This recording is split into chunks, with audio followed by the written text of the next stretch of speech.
Itu adalah hari Sabtu pagi. Cuaca cerah dan grup chat teman-teman saya sudah ramai sejak awal. Ada yang pergi berkemah memancing atau bermain golf. Seharusnya ini hari untuk pergi keluar dan bersenang-senang, tetapi saya justru mengenakan setelan jas dan sedang menempelkan kartu akses karyawan di parkiran bawah tanah apartemen kantor. Kenapa? Karena direktur departemen kami, Pak Wijaya, orang yang jabatannya jauh di atas saya, menyuruh saya mengantarkan mobilnya ke rumahnya. Dimas, tolong antarkan mobil saya ke rumah hari ini. Kamu tahu alamatnya kan, kuncinya ada di laci dashboard kursi penumpang. Wajah Pak Wijaya yang melemparkan kalimat itu lalu pulang lebih dulu. Di Jumat malam setelah saya lembur panjang masih terbayang jelas di depan mata. Saya bergumam sendiri. Apakah aku ini kacungnya, tapi mau bagaimana lagi saya hanya tersenyum dan menjawab, baik Pak, dimengerti. Begitulah cara bertahan hidup di industri ini. Hal seperti ini masih bisa saya tahan. Namun tiba-tiba telepon berdering pagi ini. Hari ini istri saya mau pakai mobilnya. Jangan titipkan di pos satpam, serahkan langsung ke dia. Telepon saja kalau sudah di depan mobil. Saya tertawa getir. Menyerahkan kunci mobil saja butuh formalitas seperti ini. Saya bukan kurir paket, tapi rasanya tidak ada bedanya dengan pelayan pribadi. Ketika saya mengemudikan mobil itu dan tiba di kawasan perumahan Elite di Pondok Indah, keringat dingin sudah membasahi punggung saya. Meskipun itu mobil mewah ukurannya besar dan berat dan mengemudikannya di tengah kemacetan, membuat kepala saya sakit. Saya menelepon. Selamat pagi, Bu. Saya membawakan mobil Bapak.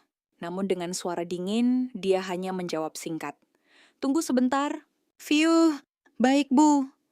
Kata-kata kasar hampir keluar dari tenggorokan tapi berhasil saya telan kembali. Sambil menunggu, saya melihat sekeliling. Orang-orang di lingkungan ini benar-benar hidup mewah. Di antara vila-vila mewah yang berjajar, terdapat taman yang tenang dengan bayangan pepohonan yang memanjang di tanah. Saat itulah seorang wanita berjalan mendekat dari kejauhan. Lebih tepatnya dia seperti mengalir mendekat. Ujung roknya menggelitik bagian tengah pahanya. Dan meskipun dia hanya mengenakan sandal rumah, langkah kakinya terlihat bertenaga dan anggun.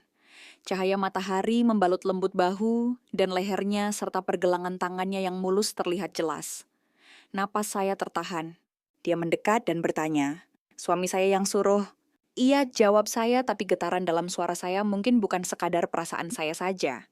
Dia tidak bilang minta tolong supirin sekalian. "Ah, tidak, Bu." Setelah jeda sesaat, dia membuka pintu dan duduk di kursi belakang. "Masuklah, saya perlu pergi ke tempat yang agak jauh." Kursi belakang. Dia tidak duduk di kursi penumpang depan, melainkan di belakang. Seolah-olah memberi perintah dengan sangat alami. "Kita harus kemana, Bu?" "Klinik kecantikan di Senopati." "Pakai Google Maps saja. Mungkin akan memakan waktu." Suaranya lembut, tapi tatapannya menembus saya melalui kaca spion. Begitu saya mulai mengemudi, dia memejamkan mata. Dia melipat tangan dan menyilangkan kakinya. Tatapan saya terus-menerus tertuju ke kursi belakang. Di bawah rok itu, pahanya terlihat jelas. Kakinya jenjang kencang dan seksi. Keringat mengalir. Bukan karena sinar matahari, tapi karena hasrat di dalam diri saya mulai menarik tengkuk saya. Apakah wanita ini benar-benar istri Pak Wijaya yang buncit dan berwajah pas-pasan itu? Rasanya sulit dipercaya. Wanita semulus dan menggoda ini, mobil perlahan keluar dari kompleks perumahan. Rasanya aneh. Hari ini jalanan terasa lebih bising dari biasanya, dan suara mesin terdengar lebih keras. Atau mungkin itu suara jantung saya sendiri. Hari itu untuk pertama kalinya saya berpikir, betapa inginnya saya memiliki wanita ini sekali saja. Itulah awal dari segalanya. Perjalanan memakan waktu lebih dari 1 jam. Sepanjang waktu itu, dia memejamkan mata, dan saya tidak bisa mengalihkan pandangan dari ujung rok yang memperlihatkan garis kakinya melalui kaca spion. Di dalam mobil terasa sunyi. Pemandangan di luar jendela berubah, tapi pikiran saya macet pada satu hal saja. Kenapa wanita ini begitu menggoda? Apa aku sudah gila? Dia istri bosku. Saat dia sedikit menggeser tubuhnya di kursi belakang roknya, tersingkap beberapa sentimeter lagi mengikuti alur pahanya. Keringat dingin mengalir di punggung saya, takut dia menyadari tatapan saya yang mencuri pandang lewat spion. Sesampainya di tujuan, dia berkata tanpa bergerak sedikit pun, "Saya mau ambil obat sebentar, tunggu ya." Dia turun tanpa menatap saya. Ditinggal sendirian di kursi pengemudi, punggung tangan saya terasa perih seperti ditaburi garam. Perasaan itu bercampur antara rasa malu dan gairah yang sulit dibedakan. Ketika dia kembali membawa kantong obat, tiba-tiba dia berkata, "Antar saya ke hotel di dekat sini. Saya harus bertemu teman." Saat memutar balik mobil, ada sesuatu yang runtuh dalam diri saya. Ini bukan lagi tugas kantor. Ini bukan sekadar suruhan. Saya merasa seperti menjadi supir pribadi untuk jadwal rahasia wanita ini. Di depan hotel dia berkata, "30 menit lagi saya keluar. Jangan kemana-mana, tunggu saja." Hanya itu yang dia katakan sebelum masuk ke dalam.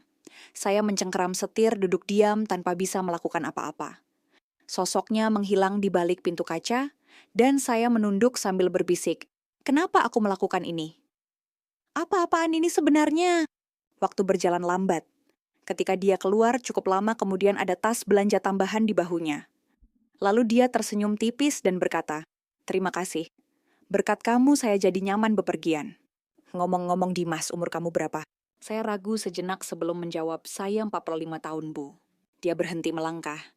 "Seumuran ya? Saya pikir kamu lebih tua dari saya." Satu kalimat itu menciptakan retakan aneh di hati saya. Fakta bahwa wanita yang tidak pernah menyebut nama atau berbicara pribadi tiba-tiba membahas umur dan tersenyum tertinggal di kepala saya sangat lama. Dalam perjalanan pulang, dia kembali memejamkan mata dengan tenang. Dan saya meski berusaha tidak melihatnya lewat spion, akhirnya berkali-kali mencuri pandang ke arah rok yang kembali tersingkap di atas pahanya. Saat memarkir mobil di depan rumahnya, dia membuka pintu dan berkata, "Terima kasih atas kerja kerasnya. Mungkin lain kali saya akan minta tolong lagi." Kata-kata itu membuat jantung saya berdegup kencang. Ada nuansa yang jelas dalam nada bicaranya, sebuah arus yang menarik orang masuk. Malam itu di kamar saya yang sepi bayangan kakinya, dan kata seumuran terus berputar. Usia yang sama, hidup di masa yang sama. Tapi satu orang adalah istri atasan dan satu lagi adalah bawahan. Di celah itulah angin nakal mulai berhembus. Semuanya sudah dimulai perlahan tapi pasti. Beberapa hari berlalu. Tidak ada kabar darinya. Mungkin karena itulah saya semakin memikirkannya. Kakinya yang terlihat dari kursi pengemudi lekuk tubuhnya saat bersandar memejamkan mata, dan kata seumuran itu membuat sudut hati saya terasa gatal. Namun pada hari Jumat Minggu itu, Pak Wijaya tiba-tiba berkata bahwa dia akan pergi. Perjalanan dinas kali ini agak lama, sekitar 10 hari. Mobil saya tinggal, jadi kalau istri saya butuh sesuatu tolong bantu dia. Wanita itu lagi. Saya membenci diri saya sendiri yang merasa senang mendengar bahwa saya harus membantunya. Sabtu sore telepon berdering. "Bu Maya." Suara yang mulai akrab itu. "Malam ini tolong antar saya ke Senopati lagi. Mau bertemu teman." Sambil berpikir apakah saya supir hari ini, saya tetap menjawab baik dan membawa mobil ke sana. Sesampainya di sana, dia langsung duduk di kursi belakang seolah sudah menunggu.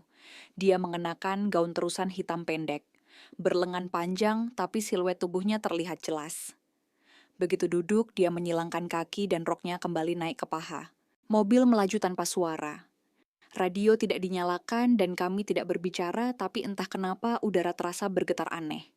Di tengah jalan dia membuka suara. "Mungkin hari ini agak lama, kalau kesepian atau bosan masuk saja ke kafe di dekat sana." Dia berkata begitu lalu naik lift ke atas. Tapi jujur saja saya sama sekali tidak berniat masuk ke kafe. Rasanya mulut saya akan terasa pahit dan kopi pun tidak akan terasa enak. Jadi saya hanya berkeliaran di lorong depan, sesekali melirik ke arah dia pergi, lalu akhirnya saya mengikutinya masuk. Saya tidak langsung membuntutinya. Saya ragu sejenak duduk di sofa lobi hotel sekitar 15 menit. Lalu saya sengaja naik. Di dalam lift jantung saya berdegup kencang. Lantai 3 koridor. Melalui celah pintu yang sedikit terbuka, saya melihat siluet Bu Maya. Dia sedang dalam pelukan seorang pria. Tangan pria asing melingkar di pinggangnya, dan dia memejamkan mata. Apa-apaan ini, kata-kata itu tersangkut di tenggorokan, tapi tubuh saya tidak bergerak. Dia melihat saya, terkejut sejenak tapi segera kembali tenang. Lalu perlahan menutup pintu. Saya kembali turun dengan lift, menggigit bibir sambil terus mengulang satu imajinasi. Seandainya aku yang ada di posisi pria itu. Setelah dia menghilang, saya bersandar di dinding belakang hotel. Tenggorokan saya kering dan dada saya sesak. Saya kembali ke mobil tanpa tahu berapa menit telah berlalu.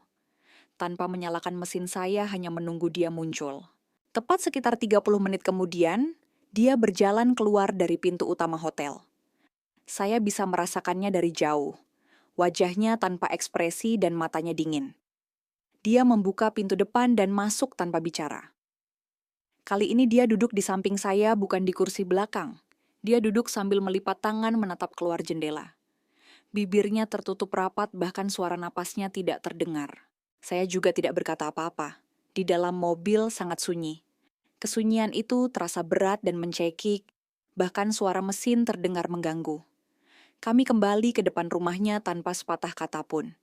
Begitu mobil berhenti, dia membuka pintu dan turun tanpa menoleh. Saya tidak bergerak sampai dia menghilang ke dalam rumah. Dan malam itu pesan masuk dari Bu Maya. "Dimas, jangan bilang tentang apa yang kamu lihat hari ini. Aku akan berikan apa yang kamu mau."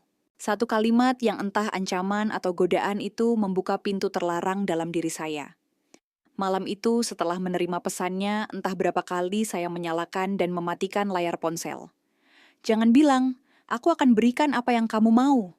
Kalimat itu membuat napas saya tercekat. Saya harus menghapusnya. Saya harus melupakannya, tapi hati saya bergerak sebaliknya. Keesokan harinya saya membalas pesan itu. Soal keinginan yang ibu bicarakan itu, hari ini saya ingin menerimanya sebagai undangan. Saya tahu betapa vulgarnya kata-kata itu. Dia tidak membalas cukup lama. Lalu sore harinya 3 kata tiba. "Datanglah." Jantung saya serasa jatuh ke lantai, telapak tangan saya berkeringat. Saya bercermin, mengganti kemeja, menarik napas panjang lalu menuju rumahnya. Saya tidak menekan bel. Pintunya tidak dikunci. Di dalam rumah sunyi. Lampu dinyalakan redup dan tirai tipis di jendela bergoyang pelan. "Masuklah." Dia sedang bersandar di samping sofa. Siluet tubuhnya terlihat jelas di balik rajutan tipis yang dia kenakan, dan dia hanya memakai pakaian tidur yang jauh di atas lutut. Dia tidak menghindari tatapan saya, dan saya pun tidak lagi berpaling. Saya mendekat dan mencium bibirnya. Dia tidak terkejut, ada senyum tipis di ujung bibirnya. Ujung jari saya menyusuri garis bahunya, dan pakaian rajut itu jatuh ke lantai. Napas memburu, dan udara memanas dengan cepat. Dia tidak bersuara dan saya semakin tenggelam. Dalam keheningan kami saling merengkuh dan runtuh bersama. Bukan hanya sekali, kami kehilangan momen untuk berhenti. Dalam kegelapan kami perlahan namun pasti melewati batas itu. Setelah napas kami perlahan mereda, dia duduk di sofa dan berkata dengan datar, "Sepertinya aku sudah tahu ini akan terjadi, tapi aku tidak menyesal." Saya tidak menjawab. Sebaliknya, saya meletakkan tangan saya dengan tenang di atas punggung tangannya. Dia tidak menarik tangannya dan ruangan kembali sunyi. Di luar hujan rintik mulai turun. Beberapa hari setelah itu terasa sepi. Dia tidak menghubungi, dan saya sengaja tidak bertanya duluan. Tapi kepala saya penuh dengan adegan hari itu. Bibirnya, suara napasnya yang rendah dan malam terlarang yang diizinkan tanpa kata-kata. Itu bukan sekadar dorongan nafsu. Rasanya sebagian emosi saya terpotong dan menempel padanya. Jumat Minggu itu nomor tak dikenal menelepon. Saat diangkat itu dia. "Dimas, kamu tahu kan suami saya masih dinas luar kota. Saya butuh pakai mobil sebentar." Hanya itu ucapannya, tapi itu sudah cukup. Sore berikutnya saya kembali berada di depan rumahnya. Kali ini saya tidak menekan bel dan pintu masih terbuka. Dia duduk di sofa dalam tidak bangkit meski melihat saya. Ujung kakinya yang memakai sandal terlihat sedikit dari bawah sofa dan senyum tipis tersungging di bibirnya. Saya masuk tanpa bicara dan duduk di sebelahnya. Dia perlahan menoleh ke arah saya dan dengan hati-hati meletakkan tangannya di atas punggung tangan saya. Satu sentuhan itu berbicara lebih banyak daripada kata-kata apapun. Kami kembali bersandar satu sama lain tanpa bicara, dan malam itu pun berlalu begitu saja. Sekarang kami sudah menjadi sesuatu yang terbiasa. Undangan gerakan melepaskan pakaian momen penyatuan keraguan itu semakin menghilang. Namun masalahnya semakin tubuh terbiasa, hati semakin kacau. Melihat wajahnya yang sedang tidur, tiba-tiba saya berpikir, jika momen ini berakhir, kemana aku harus kembali? Subuh itu saya diam-diam keluar dari rumahnya. Saat menutup pintu, tangan saya berhenti di gagang pintu untuk terakhir kalinya. Rasanya seperti melepaskan sesuatu. Jalan menuju dia sekarang sudah terlalu akrab. Tidak perlu menekan bel di mana memarkir mobil, Bagaimana melepas sepatu saat masuk tubuh saya sudah mengingatnya. Pintu masih terbuka, dan hari itu pun dia menunggu di dalam. Cahaya lampu temaram menyala di dalam rumah, dan drama yang tenang sedang tayang di TV ruang tamu. Dia setengah berbaring di sofa memeluk bantal sambil menatap layar. "Hari ini saya agak lelah. Kita nonton TV saja ya," katanya tanpa menatap saya. Saya duduk dengan hati-hati di seberang sofa, dan keheningan berlalu beberapa detik.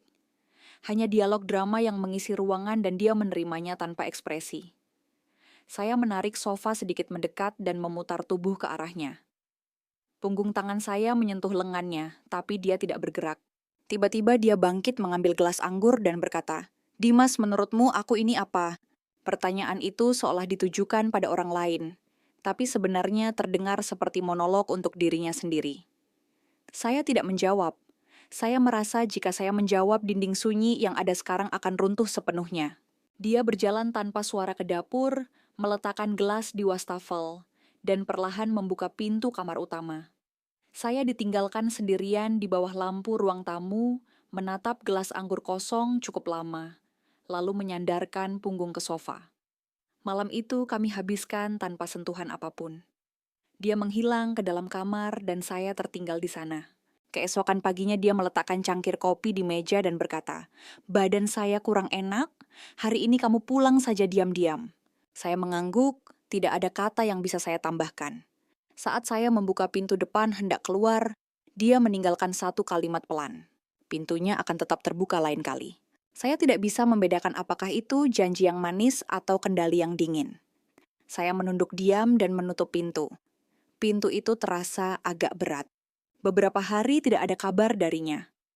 Saya tidak mencoba menekan bel, dan keyakinan bahwa pintu akan terbuka pun tidak lagi saya miliki.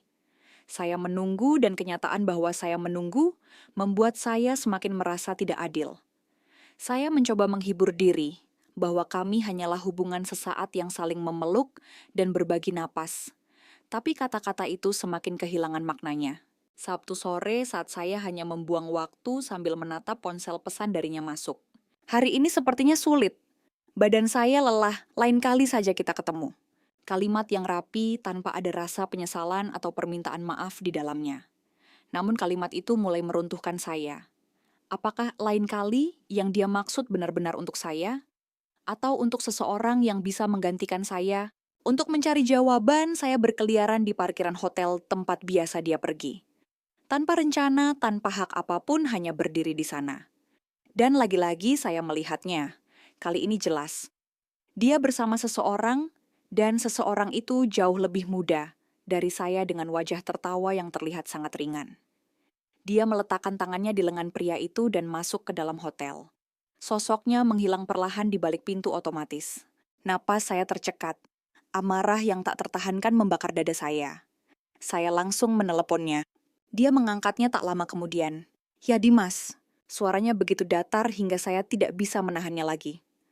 Saya pikir ada sesuatu yang nyata antara saya dan ibu. Dia tidak berkata apa-apa. Setelah hening sejenak dia berkata pelan, "Kita hanya saling memberikan apa yang kita butuhkan. Tidak lebih, tidak kurang." Meskipun saya tahu kata-kata itu benar, hati saya menyangkalnya. "Lalu kenapa malam itu ibu bukakan pintu untuk saya? Kenapa ibu pegang tangan saya dan tidur dengan saya tanpa bicara ukuom obimom kabia saya?" Suara saya bergetar dan dia mengakhirinya dengan desayan napas. "Dimas, kalau emosi sudah terlibat, sejak saat itu semuanya jadi berbahaya." Saya memutus telepon. Saya duduk di sofa dalam kamar yang gelap menarik napas dalam-dalam. Barulah saya sadar, saya sedang cemburu. Itu adalah emosi yang sejak awal tidak diizinkan. Kabar bahwa Pak Wijaya sudah kembali menyebar diam-diam lewat pesan instan kantor. Mendengar jadwal dinasnya dimajukan, saya langsung melihat ponsel. Tidak ada kontak darinya. Hati yang mendidih karena cemburu dan penyesalan selama beberapa hari yang sunyi itu seketika membeku. Dia telah kembali menjadi istri orang lain. Beberapa hari kemudian ada acara makan malam kantor. Mendengar Pak Wijaya dan Bu Maya akan datang berdua, saya rasa saya mengelap sendok sampai 3 kali karena gugup. Dia tidak berubah. Dia berubah dengan sangat sempurna. Gaun sopan, rambut diikat rapi, senyum yang tenang. Sulit dipercaya bahwa senyum itu adalah senyum yang sama dengan yang dia berikan pada pria muda di lobi hotel beberapa hari lalu. Duduk di samping Pak Wijaya, dia tersenyum seperti biasa, menjawab dengan ringan dan mengisi gelas suaminya. Dimas duduk di sini. Isyarat tangannya yang ringan ke arah saya, matanya jernih seolah tidak pernah terjadi apa-apa. Seandainya saya berada di antara orang-orang yang tidak saya kenal, mungkin akan lebih mudah bertahan. Saya duduk di sebelahnya dan dia sama sekali tidak goyah saat saya duduk. Saya hanya menenggak minuman keras tanpa bicara. Sampai pada satu momen Pak Wijaya menepuk bahu saya dan berkata, "Sepertinya akhir-akhir ini saya sering lihat mobilmu di dekat rumah saya. Ada tempat makan enak yang tersembunyi di sana ya?" Ujung jari saya membeku mendengar kalimat itu. Maya dengan cepat tersenyum dan menyela, "Ada warung sate enak di sana. Dimas waktu itu merekomendasikannya jadi saya coba ke sana. Enak kok." Sangat alami. Saat saya gemetar, takut ketahuan dia mengendalikan situasi dengan sempurna. Di acara makan itu hanya saya yang merasa tidak nyaman dan hanya saya yang berusaha keras bersikap seolah tidak ada apa-apa. Malam itu saat pulang ke rumah sendirian, saya berpikir apakah yang kita lakukan selama ini benar-benar bukan perasaan cinta. Berbaring di tempat tidur kamar kosong menatap langit-langit, saya berusaha keras untuk tidak memanggil namanya. Tapi nama itu sudah lama menjadi milik saya di dalam hati ini.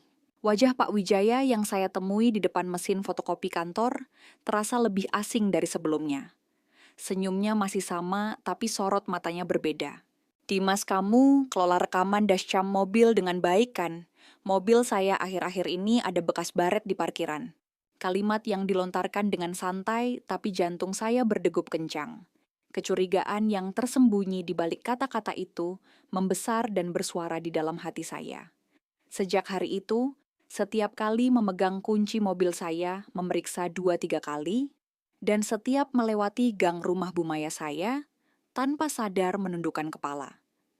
Menahan napas, pura-pura tidak tahu, begitulah saya bertahan beberapa hari. Tapi dia berbeda. Suatu malam pesan masuk. "Datanglah hari ini." Hanya 3 kata. Dia menyambut saya di pintu depan dengan rok yang lebih pendek dari sebelumnya.